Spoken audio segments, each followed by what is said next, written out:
Everybody deserves a second chance, even video games. Welcome to the Second Opinion Podcast, where the reviews aren't always right, but we are. We're here to give you the gaming takes you didn't know you needed. We've been deep in the gaming world for 17 plus years, covering all the news, releases, and drama in the gaming world, and having a damn good time while doing it. Just because some website gave a game a low score doesn't mean it's a fail in our book. We're all about giving games that second chance, diving back in where others quit. And we should probably tell you that we're real and we're very loud and opinionated, and 90% of the time we're completely off topic. But that's why you'll love us. This is your Second Opinion. Now, here are your hosts, Toaster, Soleb, and Bolts.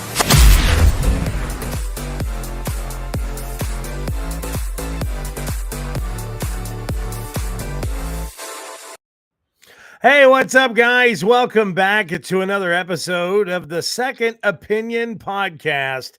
Man, it's been a bit since we've been able to sit down and do a podcast. Things have been a little crazy schedule-wise, but we are officially back and better than ever. I am also special projects person.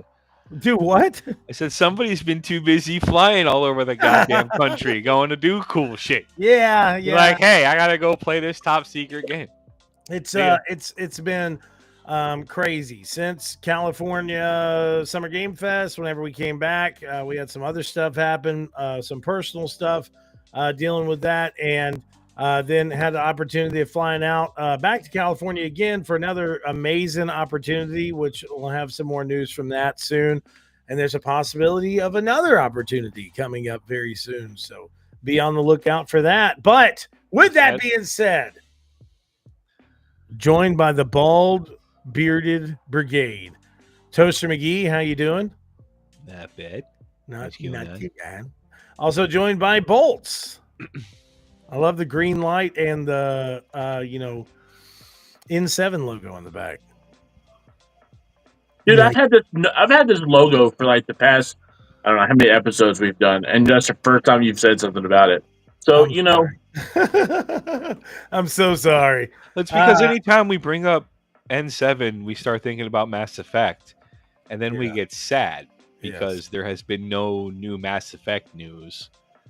And that's unfortunate. God, for so long. It's been so long. My soul is thirsty. So many years. It's been so long.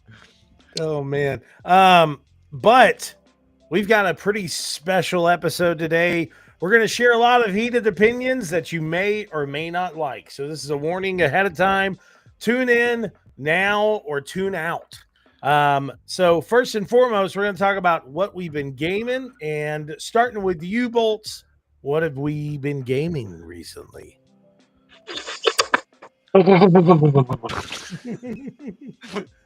So, simulator? Yeah, I know, right? Horse simulator. No, listen. Oh my god. Listen. Now, Bolts has been gaming. I started replaying the Outer World again, getting ready for the second one to come out. I have recently re-downloaded Cyberpunk 2077 because I'm patiently waiting for patch 2.3 to come out. Want to know what that's going to be about. Super excited. Haven't released any news about it. They've been like, it could be an entirely like brand new expansion. Exactly. So super excited about that. Been playing Expedition 33. GTAOY, just saying. Loving it. And that's about it. Yeah, no, Expedition 33 is just, it's peak, bro. It's really good. Love everything about it. The music, the gameplay, the story. It's so damn good. So good.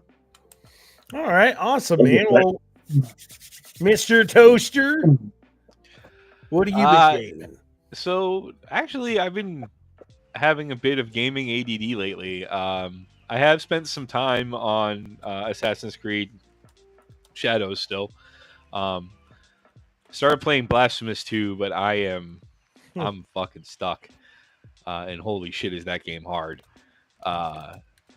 Like I'm in it's been like 5 nights of me trying to get past this one room where you have to fight 2 waves of mobs, and they're just. I played some Chrono Odyssey in that closed beta. I enjoyed myself, but I couldn't help but feel I'd played the game before. I think when it was called New World Eternum. Oh yeah, yeah. I mean, it's fun. It's an action RPG. I played the Ranger class. I thought it was a great. Everybody in the beta we were all like helping each other, trying to, like, me and these 2 randos fought a dragon for like 2 hours before we were like, we're not killing this dragon. And we were like, good game, guys. But yeah, I mean, it's definitely got legs. They just need to really figure out a way to differentiate it from New World's gameplay. It was literally the same gathering mechanics, the same. You had to craft the tools to gather. It just, yeah. I mean, a lot of the reviews I was also reading said that it just kind of felt like a carbon copy of Eternum. And the more I kind of played it and watched some Eternum videos and played a little bit of Eternum, I was like, yeah, this seems to be a formula that has been followed. Yeah. Like, copy my work, but don't make it look like you didn't copy my work. Right. Change that guy's hat color to green. Give that girl bigger eyebrows. All right, kid. Eyebrows. Oh, yeah. Okay. But I mean, the story is really interesting, and if you can get, I don't know, it'll be interesting to see what comes out of the fan feedback, and yeah, I'm really hoping it doesn't turn into a pay to win. I hope not either. It feels like it could easily turn into a pay to win, and that's. But other than that, it's been some little bit of World of Warcraft. Everybody's kind of petering out. We're getting to the upcoming release of Season 3. Yeah. With the new storyline, the Ghosts of Kara, which is going to be leading into the Midnight expansion. Okay. Which will finally get housing. Thank God. Yeah. They got, not and we might actually get my wife might actually play the game. Yeah. If I can tell her, hey, look, we got to go kill this raid boss. If you kill him, he drops a recliner. She's like, I'm down. My wife will be ecstatic. Every single other person that plays that game will be like, I've been fighting this boss for 3 fucking weeks, trying to farm this weapon. He's gonna drop a lazy boy on me. All right. Fuck that guy. Well, gaming wise on my end, I have been playing a little tad bit of Fortnite, to say the least. Also, I have been doing shockingly, a lot of gameplay sessions in NBA 2K25. One of the best sports games I think I've ever played. I'm telling you right now, whenever it comes down to overall presentation, when it comes down to showcasing an experience like something that you would see on television, the best, bro. I've never seen a game do it like this, dude. I'm telling you, I've been shocked that I have not gotten more into this game over time. I am currently reviewing College Football 26 as well. They've done some changes on that, so we're going to look into that. And there's another game that I'm not sure that I can really talk about just yet that I am reviewing, but there's another action RPG that I'm reviewing as well right now. So, but I'm telling you guys, if you've been on the fence about 2K25, right now is the time to get into it. It is such a good game. And you said it's basketball? Yeah. Yeah, no, I'm good. Come on, bro. We play round ball. No, listen to me. It is really look at me. It is a really good game. I'm talking about overall. Listen. I'm talking about overall. Just I am the basketball. Graphics, gameplay mechanics. No, 2K as far as basketball goes has been just they kill it every year when it comes to basketball. Yeah, it's crazy. The whole presentation, gameplay, create your players, street court, all that stuff. It's truly top of the line sports when it comes to game. It's just making me feel like I'm gonna have to even though it's from a completely different studio, of course. But I feel like I'm just going to have to start broadening my sports gaming catalog and start playing more stuff like MLB The Show, too, and NHL. I need to start kind of giving some of these other games a chance because, like, I've always been like, listen, I've tried 2K and I'm bad at it, but after just focusing in just a small amount of time, man, bro, I'm not gonna lie, you know what I mean? I'm a bucket, all right. Slide in like butter. No, I'm kidding. Jared just completely whooped my ass just right before the podcast too. So, in all honesty, it's just a really good game. I've been really, really surprised by it. So, gaming outside of that's pretty good. We got some really good reviews, and also we've got some, still got some content that's kind of follow up stuff from Summer Game Fest. As I said, we've had a few things go on recently that have kind of put a crutch in that, but also we will have a very awesome exclusive kind of hands-on of a certain game sometime in the near future. So pretty excited about that to kind of showcase my opinions. And then, of course, getting ready for... Go ahead. Is it Osiris Reborn? Yes. How did you get did you plan my heist? Yes, it's done already. While I was there, I'm like, you're going to go in the left hallway, take a right. You'll see a security guard named Bob. His favorite food is the bean burrito from Taco Bell. Make sure you get that for him, and then he's good. No, so, but it's going to be a cool thing. And then, of course, planning on my birthday weekend, we're going to head to QuakeCon, hopefully, and get some relaxation in. No covering an event or nothing. We're literally just going just to chill at the hotel all weekend, run down by the BYOC, maybe get some Doom shirts. So it's going to be a good time. I'm very excited about it. So we do have something bad to talk about today. First and foremost, I do want to say our hearts go out to the families that have been affected by the floods here in the state of Texas. It is beyond horrifying to see that this situation had to occur and had to happen the way that it did. Just after many alert systems and programs for that were shut down by the state. I will never ever understand what anybody is going through right now with this type of situation, especially if they lost children. And I hope I never have to deal with this type of situation. But our hearts go out to everybody. Sending positive energy y'all's way. And if you get a chance, if you see any local charities or anything online, and you think that you could help out, donate. We don't have a specific one, but just help as much as you can. It's just a horrible thing. It is. Something else that is horrible that we're going to talk about that has been going on in the industry for some time. Is the Microsoft layoffs. Microsoft has laid off thousands of employees, canceled Perfect Dark, Everwild, and more Xbox games. So this is the second opinion segment of the show, and we're going to kind of wrap into our thoughts on this and how it is upsetting to see this continuously happen.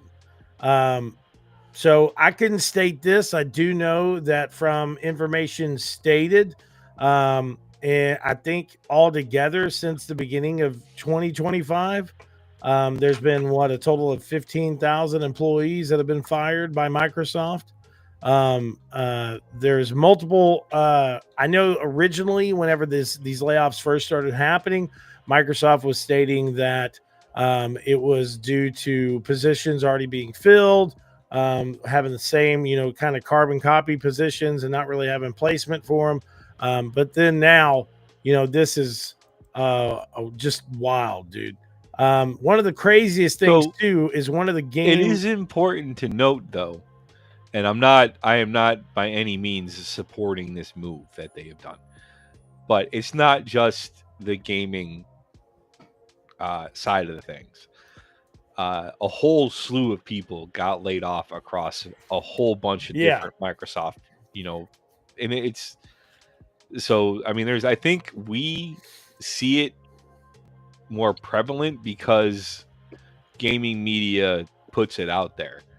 They put it out there that these people who are responsible for creating the things that we spend hours upon hours enjoying are, laid off and treated like shit in the industry. Like, they bring that forefront. So I think, I don't know. Microsoft's just evil, but. Well, I will say this. Well, Bolts, I know you have an opinion on this. Listen, I don't know. I don't know if it's something in the water across the whole entire United States, because Microsoft is laying off a shit ton of people. But there's a lot of big companies worldwide laying off a shit ton of people. I mean, hell, I even take UPS. We're in the process of laying off or firing 20,000 people. Yeah. In the management side of things, hell, they even started offering severance packages and buyouts for the upper echelon of the union drivers that have been there for 25, 30, 35 years. Yeah. So unfortunately, this is happening across everywhere, and it unfortunately for those people and these people, it does suck 100%. And the biggest thing is, Microsoft, according to this, recorded a 16% increase from 2023 to 2024. Revenue exceeded $245 billion. Like, you're making money, and now you're going to cut. You're going to cut jobs. Like, you have $245 billion of revenue. Okay, $1 trillion company, one of the only in the world. Right? And you're telling me you can't make this work? Is it because of the greed of the upper echelon of managers, CEOs, and all those cats? Is it because they just don't see those the smaller companies that they have purchased and that they're shutting down, that they don't see that they're going to perform? To me, $245 billion in revenue pretty much states that whatever's out there in Microsoft right now is performing. So it's a shame. It is a shame. And I mean, I don't have much to say besides the fact that if there is a reason to cut, I can understand it as the business side and the corporate side of things. But if there's no reason to cut, then what's the purpose? Yeah. Besides because apparently everything's performing the way it should be. I mean, it's a 16% increase, $245 billion of revenue. I mean, it's just like UPS. I mean, we made $91 billion in revenue as the biggest international shipping corporation. We lost Amazon, the contract with Amazon. You realize Amazon was only 11% of that revenue? That's crazy, bro. As big as Amazon was, it was only 11% of revenue. Now, we're gonna lose a lot of packages that way, and depending on what that looks like, and so on and so forth. But I mean, who's picking it up though? Just a competitor or something? It's most likely the post office. Yeah. Wow. Yeah, the post office signed a new contract. FedEx will deliver some of it as well. But yeah, that is kind of the same type of thing. It's like you have these big ass companies making gains in every level, and you're getting rid of people. And like I said, I go back to the thing: is it simply the greed of the upper echelon people in the ivory tower sitting go, I need a bigger cut. Man, what the fuck for? It's hard not to think that. It's hard not to think that, because we see that continuously happening over the years. And think about it like this. So in 2024, Microsoft closed Arcane Austin, the developer Redfall, which yes, Redfall was a bad game, but there was a lot of talent in that studio. Alpha Dog Studios closed. Tango Gameworks closed, which was, later bought, the maker or the word Tango Gameworks, whatever, was bought directly from Microsoft by another company. I can't remember the name of it. But Roundhouse Games was closed cut half of their staff, and then absorbed into ZeniMax Online. So then this year, Sledgehammer Games was affected by cuts. Affected by cuts as well was High Moon, Raven Studios, Halo Studio, King, Blizzard. And Blizzard, the operations on their mobile game Warcraft Rumble completely were ceased and cut. Well, nobody was playing Rumble. I know, I understand. I'm just stating facts. ZeniMax Online, so they've been working on this Project Blackbird game that's supposed to be an unannounced MMO, and it was canceled, affected by layoffs. Another project was canceled as well, and executive Matt Fiore has also left, which sucks. Matt was a great guy. Turn 10 Studios reportedly laid off 50% of their workforce and is putting a halt on the Forza Motorsport series. Well, yeah, because you can use an AI programmer to design cars. Yeah, of course. I mean, Rare faced layoffs and cancellation of their game Everwild. Longtime designer Greg Malees and executive producer Lois O'Connor have left the company because of this. The initiative has shut down completely, and their project, The Perfect Dark, has been officially canceled. So that's huge, bro. Listen, look at it however you want. Okay, look at it in financial cuts. Look at it in whatever. Microsoft is a $1 trillion company that has seen countless amounts of money raked in over and over and over again. And one of the biggest things that is irritating, coming from somebody that spoke directly to Phil about this at Summer Games Fest last year, it's very irritating to hear the quotes of our platform and hardware and game roadmap have never looked stronger. And simply put, we would not be where we are without the time, energy, and creativity of those roles that are impacted. What? I mean, come on, bro. Like, listen, I understand, Phil. I do. I really do. I understand that you have a job to where you have to make a statement on this, and it's a really tough thing. I'm sure it wasn't technically your straight decision, but this is huge. Okay? Since 2023, I think there's been a total of 29,000 layoffs. Now, it's understandable to trim the fat. And we also have to think, kind of like what Toaster said before, too, that yes, we have to realize that sometimes in these reports as well, whenever it says Microsoft cut jobs, it's not just in the gaming verse, it's across the entirety of the company. But I think a lot of these that have been affected recently that have been raked into this reports have been mainly gaming. So it is, to me personally, it's just upsetting because I don't understand why you're not doing good. You know what I'm saying? Like, I don't understand how you're making this money and then still firing people. You know what I'm saying? It's like having the most successful bakery in the whole state of Texas, and you have this awesome crew, and all they're doing is just making baked goods 24/7. And then slowly but surely, even though you're making hand over foot money, you're just firing people. Well, I can make more money if I fire this person. I can make more money if I fire this person. I could trim the fat here. I could trim the fat there. And then eventually, guess what? You're left there by yourself. And that's the mentality of some of these development studios as well, just like Romero Games. So this is a big one that irritates me the most. John Romero is working on his own first-person shooter. It's our 100-person studio. So, really quick, it's not Phil's call.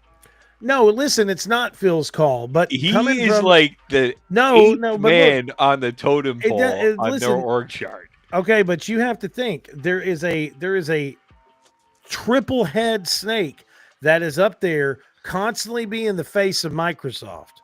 Okay, that's Sarah Bond, that's Phil Spencer, and that's the other guy. I can't even remember his name. But they have been every event that I have been to personally myself in the last 2 years. They have stated how strong the company is, how they can't wait to expand the company, how they cannot wait to do this and this and this and build Microsoft into this plethora of a company. But then so I guarantee these you, cuts though, happen. The decision was made by two people.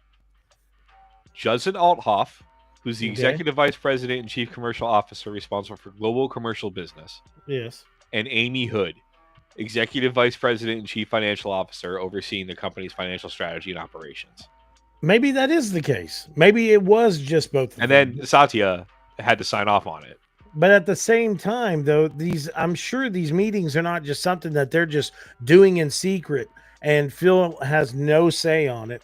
It's just like, we're just signing it in and we're cutting the staff. Hey, by the way, we know you just went out and talked to all these, people and talked about how strong the company is, but we just, cut 9,000 jobs. I just don't think that's how it runs, bro. I'm sure that he was involved in some of the discussions, but I honestly would get the impression that, like, regardless of what he said, this, the decision was being made. Like, I'm sure, but I'm just venting in the perspective of what I'm going off of. So Phil Spencer is the face of Microsoft. That's like if Microsoft Gaming. Okay, but the Microsoft that we're talking about, the audience knows, we're stating the facts of Microsoft Gaming's face is Phil Spencer. And when Phil Spencer comes out and says we're going to expand and make all this other stuff happen and rainbows are going to shoot out of our ass, most of the times everybody listens to him. You know what I'm saying? So when this still continues to happen, who is it going to look bad on? It's going to look bad on Phil. It's going to look bad on Sarah Bond. It's going to look bad on the people that are leading the gaming division. Well, I mean, it looks bad on the whole. It looks bad on the whole team as a whole, entirely. It's just bad practices really as well. The news coming out for the reasons that are driving these layoffs, like an $80 billion investment in AI. Yeah. Like what? Okay, so you're anti-worker as well. Like, and now you have to worry about, like, AI. It's starting to exhibit behavior of self-preservation. Yes. But that's like, if you start reading about AI right now, and it's no longer like fringe shit. Like, this is the shit that this is the gap. Yeah, this is the shit that we were like, stay away from. Don't do it. At one point, something's gonna look at something and go, "Does this unit have a soul?" And then at that point, we're fucked. Yes. So it does cut down to that though too, and it's hard for me, not to look at that and say, okay, well, they're building systems in play to replace workers. That's what they're doing. Amazon has done it for years. Walmart's doing it. All these massive companies are doing it. And it's all to drive shareholder value, and by driving shareholder value, they drive up. I mean, shit. Jeff Bezos's fucking fortune is slightly bigger than Microsoft's profit margin right now, which is terrifying. Yeah. But still, that means you could give a person on this planet, every single person on this planet, $1 billion. Yeah. And still have $200 billion to fuck around with. It's nuts, bro. Like, the system is, that's what I'm saying. So that, like, with the gaming system and the way that this stuff has happened, it's just irritating because it just showcases that Microsoft Gaming is exactly. Oh no, and it's Games Pass's fault. No, I know. That's what I'm saying. It sucks because it's completely on paper and in concept, it's an amazing fucking thing. Mm-hmm. But Microsoft has to continue to drive profits off of it. Yeah. And they can't do that if they're going to keep dropping day one releases. Like, I mean, yes, it's amazing. I could play Doom Eternal or Doom the Dark Ages day one for free. Yeah. Well, I mean, paying $21 a month, But honestly, if I enjoy a game, I'm going to buy it. Listen, man, I'm just saying there's been a lot of people that have been stating a lot of things about Microsoft's Game Pass system recently. Oh, the former Arcane. Yeah. He was like, it's very destructive to gaming, extremely destructive to gaming. So, but I look at it kind of like you're looking at it too, Toaster. It's hard as a consumer not to look at Game Pass and be like, wow, that's a really good deal, but it's also hard to not look at Game Pass and be like, how the fuck are they really making an actual profit? No, anytime I play a game that I'm playing on Game Pass, I'm like, how the fuck? Like, I mean, because It's just I don't understand it. Like I know that yes, they're subscribing, but like, bro, you're gonna meet your cap. Like you know what I'm saying? Like the money is not gonna keep growing. I don't see how it can. Right. You know, I don't see how they're especially when the rise of developing a AAA title or something like that is. I mean, Expedition 33, that's an indie studio. So that's impressive, but you don't see that very often. Like, and I'm still going back to it, the old like 2D side scrollers, man, like Blasphemous. Like, I think the problem isn't that the games aren't doing well. The problem is you have people making decisions on what games to make that have no fucking clue on what the fan base wants. Yep. Or they're so bound and determined to repeat the fucking levels of to repeat the Fortnites and the Grand Theft Autos, and not understanding that there are still hundreds of thousands, if not millions, of other gamers out there that want to play something other than those games. Yeah. Yes, we love stuff we're familiar with. For those of us that have high anxiety issues, it's great to come back to a game that we played because we know it's going to fucking happen. It's a calming and stress. Like, I can play through Dead Space now and just fall asleep. It's a wonderful game to play, and it goes back to what we talked about several episodes ago with studios not understanding the idea of a successful game. Yeah. Dead Space 2, Dead Space the remake cost, I don't know what, 20 mil we decided, or something like that, 20 or 30 mil to make. Yeah, something like that. Like 50 to 60 mil. Yeah. That's like you made your money back and then some. And I like. And it's all just to, drive up shareholder value. And, like I said, they just don't understand that if you make the right kind of game, that's going to drive shareholder value because, I mean, look at the fan bases for Mass Effect, for Skyrim, for GTA, for fuck's sake. Those people buy the game, Borderlands. And, they just need to concentrate on making good games and they will sell, and not trying to do shit like force live online services on everybody. Like, I mean, I used to love Diablo, but Activision, they fucked it with Diablo 4. It's not fun. It's the same shit every season, just different with different skins. Yeah. Last season, it was like witchcraft powers that happened when you cast shit. This time, it's, you have the powers of Astaroth that you link to an attack, and I can summon fireballs from the sky, yay. There's nothing new to explore. Like, nobody wants that. And they just keep trying to push it, and those games fail. And games that look like they could be great, they're not willing to take the chance on because they're so bound and determined to get this cookie cutter idea, like Anthem, to work that, they fuck everything else. I agree with that. I do. I will state this to kind of, round it up on that perspective is I think me and Toaster agree on some stuff and don't agree on others, but in the same exact mindset, I think that we all stated in the same sense that, yes, this sucks. And we're all kind of like, what the fuck's going to happen now, Microsoft? Like, just personal. I don't know if that's 100% how y'all are feeling, but that's how I kind of look at it. Is we're kind of just waiting in the wind. Like, it's all right, so what's next? I mean, honestly, you sit here and you think about what's next, and the thing about it is yes, unfortunately, these people are being laid off or fired, but the next step is Microsoft just continues on what they're doing. That's the next step. They're not gonna break a leg or stub a toe over these 20,000 people. They're just going to continue on. There is a silver lining. What's the silver lining? All of these amazingly talented and creative people can go on to start their own studios now. Yep. Well, yeah. Look what happened to Expedition 33. Yeah, and Blood of the Dawnwalker. Yes. What is it? Tainted Avalon, or Tainted Grail, the Fall of Avalon, or whatever. Like, I played the demo of that, and the first time I did lockpicking, I was like, "I'm home." Yeah. So I mean, it sucks, but at the same time, this, it would give me the encouragement to be like, you know what, I'm done answering. I'm gonna do my own thing. I'm gonna make my own game. There are studios out there, CD Projekt Red, Larian, that remain independent and are, putting out amazing titles. Yep.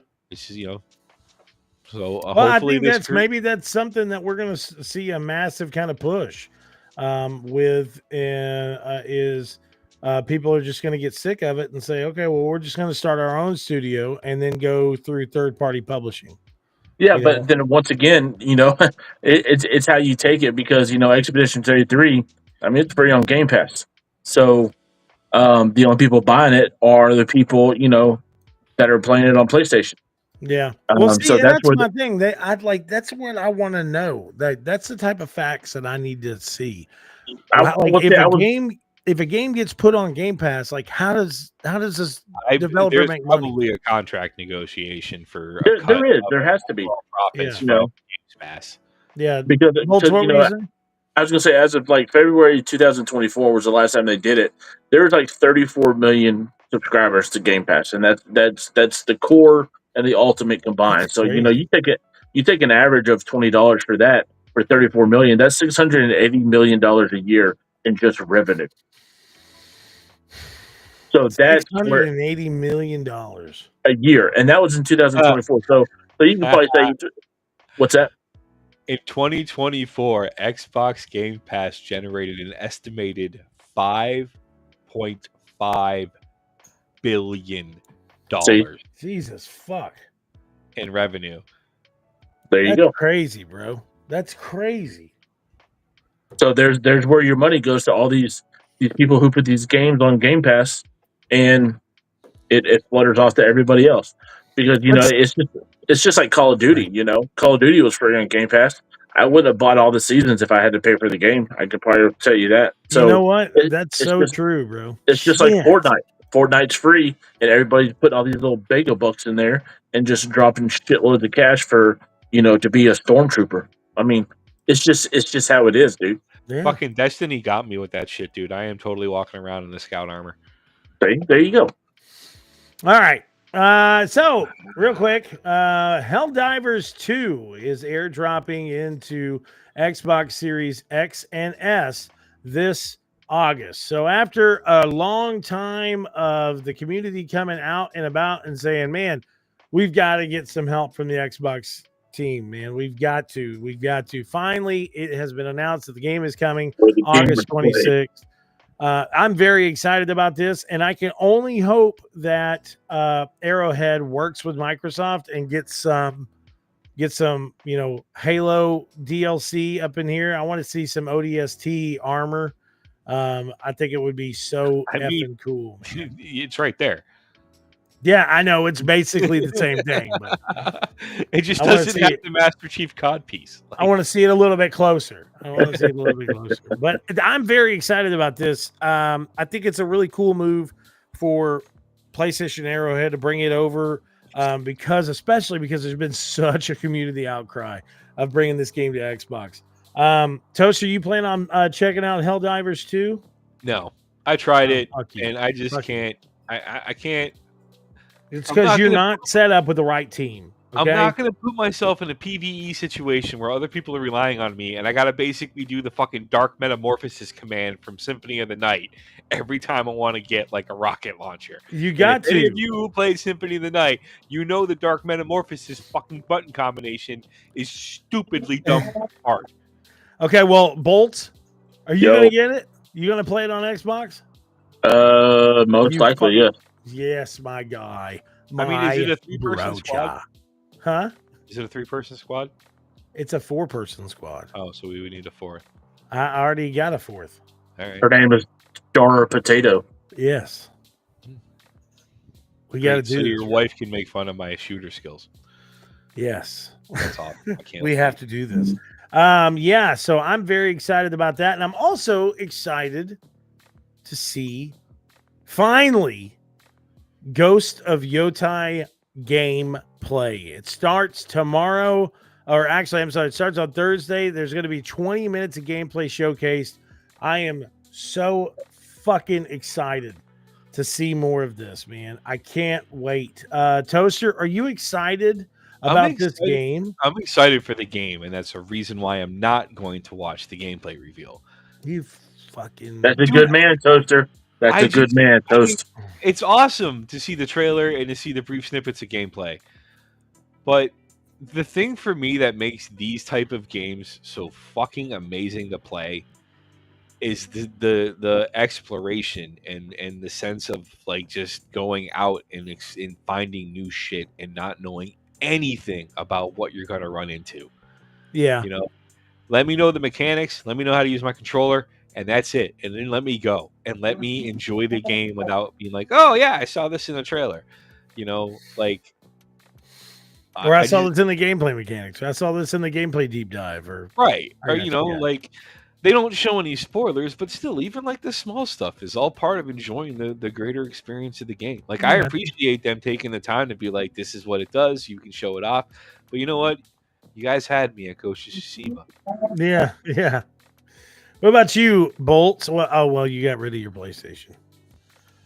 Yeah, no, but I mean, but in all reality, I mean, Ghost of Tsushima was absolutely a freaking gem. I mean, and because of that game alone, it's hard for me to even play Assassin's Creed Shadow. And I have some advice that might help. If go ahead. Thinking of Shadows and start thinking of his open world Ghost of Tsushima. No, 100%. But see, the thing about it is I'm one of the biggest Assassin's Creed fans you ever meet. I mean, I've logged, I don't know, I can honestly say 1,000 hours between the last three or four that have come out, between Odyssey, Origins, the Valhalla, even Black Flag. I mean, Black Flag is only like a 40 or 50 hour game. I've probably put 100 hours into it. You know? Yeah, I was gonna say actually, I remember Bolts actually put in when Odyssey came out. Yeah, Odyssey between Cassandra and Alexio, I put 437 hours between those two characters. Yeah, that's possible because I downloaded the Poseidon DLC. Yeah, I haven't finished it. I will say Assassin's Creed Odyssey is that like I don't traditionally 100% games, but I do finish like most of the quests and most of the main storyline. Odyssey was the first Assassin's Creed title where I just couldn't. It was so massive. I was just massive. So much to do. Listen. Odyssey was absolutely massive, and it was so hard to go into Valhalla to another big ass map and play that because both Odyssey and Valhalla you can play as both the man and female. Yeah, and I played both roles. So between those two games, I mean that's almost 900 hours just between those two games alone. Yeah, and I will say it was almost irritating. I'm gonna be honest. Like I would call this fucking dude and be like, "Hey, let's get on a game. Let's play Call of Duty." And he's like, "I'm playing Assassin's Creed." I'm like, "Dude, you've already beat." Like at this point in time, I remember he beat the male. What was his name on Odyssey? Alexios. You beat that, and you had already beat Cassandra as well, but you were playing the game again for some other fucking reason. The DLC had come out. Listen, I'm all about Assassin's Creed. I love Assassin's Creed, but this motherfucker right here has been obsessed with Assassin's Creed for like far too long, man. I'm gonna tell you too. I remember when fucking Assassin's Creed 2 came out. Oh my fucking god, bro! Assassin's Creed Crew and Brotherhood. Wait, dude, those games were fucking amazing. I know, but like, dude, it's like the thing I said in the god, the site chat. Oh yeah, the black. What? Yeah. How do you listen? My boy? Listen, when Black Flag remake gets put out there, it'll be all over. It'll be all over again. I'm on this show. It'll be singing fucking sea shanties. That's all he's ever gonna do is just do sea shanties. Yeah. And then to wrap up the last bit of it real quick, I had to throw this in there. Why? because he's a shithead. Anthem servers are shutting down in January, rendering it completely unplayable. All right. So, who is what? Two our future overlords.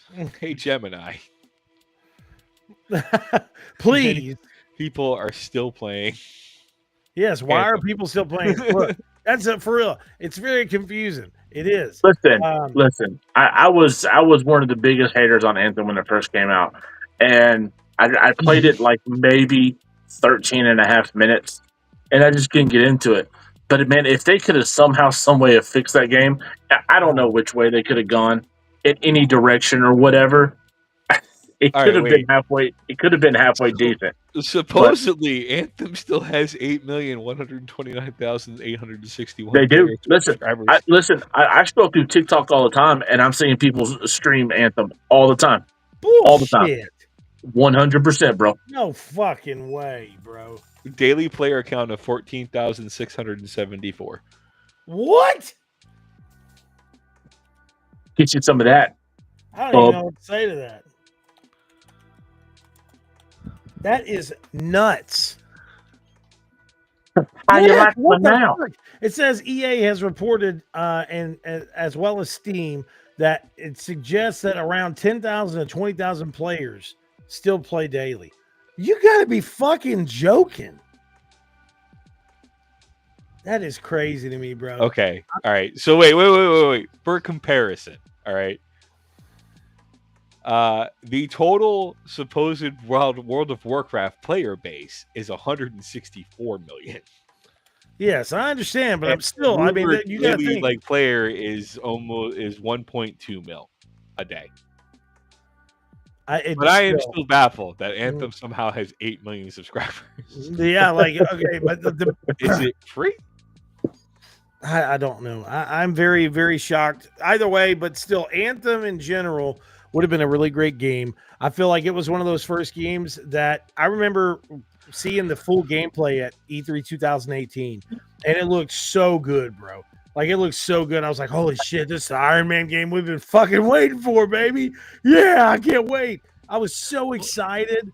Oh, that's my the God. problem with and those then the games, game though. Fucking launched, and I'm like, what the fuck is this? And it's nothing against the studio, man. Like, obviously, there had to have been some type of miscommunication or something of like, hey, this is what we want to do. There's and then, you know, mid to 3 parts through the 4th part, they're like, hey, by the way, this is all the funding you have.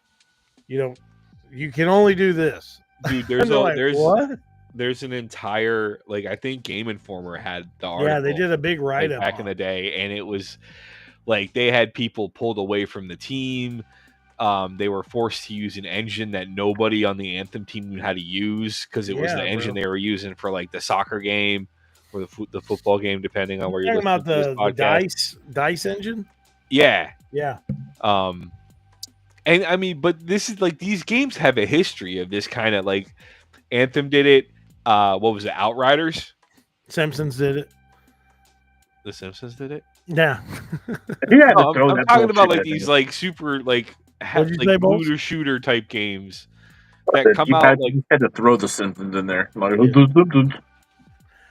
But yes, I agree with you. It is something that we've seen before, to where it's like these shooters come out and everyone's really excited about it, and then they fizzle out. One of the ones that I've been thinking it might possibly do again. There's still a lot of people that play Splitgate, the original one. And then Splitgate 2 came out recently, and I'm not gonna lie, like I've been playing it, bro. It's free and it's really damn good, honestly. Another game too that I've been playing recently on mobile that is shockingly really like, well, I wouldn't say shockingly because of the history that they have, but Delta Force on mobile through Tencent. Like, dude, it's the premium like first person shooter experience on mobile. That was the same exact team that Team Jade that did the work on Call of Duty Mobile. But I've been playing that recently, and I've honestly been shocked. Like, it's like Battlefield on a mobile platform. And I was getting at it this just the other day. I think I was playing, and I think I had like a total of 54 kills in the I guess the battle royale mode. But it's really fun, but it's free. So it is a worrisome thing in those instances of like when you get onto these games that are free, like for instance, Bolts with Bethesda's card-based title. Why am I going blank on this? Elder Scrolls Legends, man. Elder Scrolls Legends. So Legends was a free card game, and it was very addictive, and it had some really great support. And it, just over the years, they were like, okay, well, we're going to shut it down. It's very upsetting because it was such a good game. But Gwent? It seems like a lot. Yeah, Gwent. It just seems like a lot of these free games that, have a good player base. They just for some reason they just fizzle out. And I think it's about funding more than anything. So, companies like Tencent, they're huge company, that owns multiple different companies. So there's financial backing to do that. But some of these other companies out there that try some of this, it's hard to kind of really cut down of like, should I invest time into this game?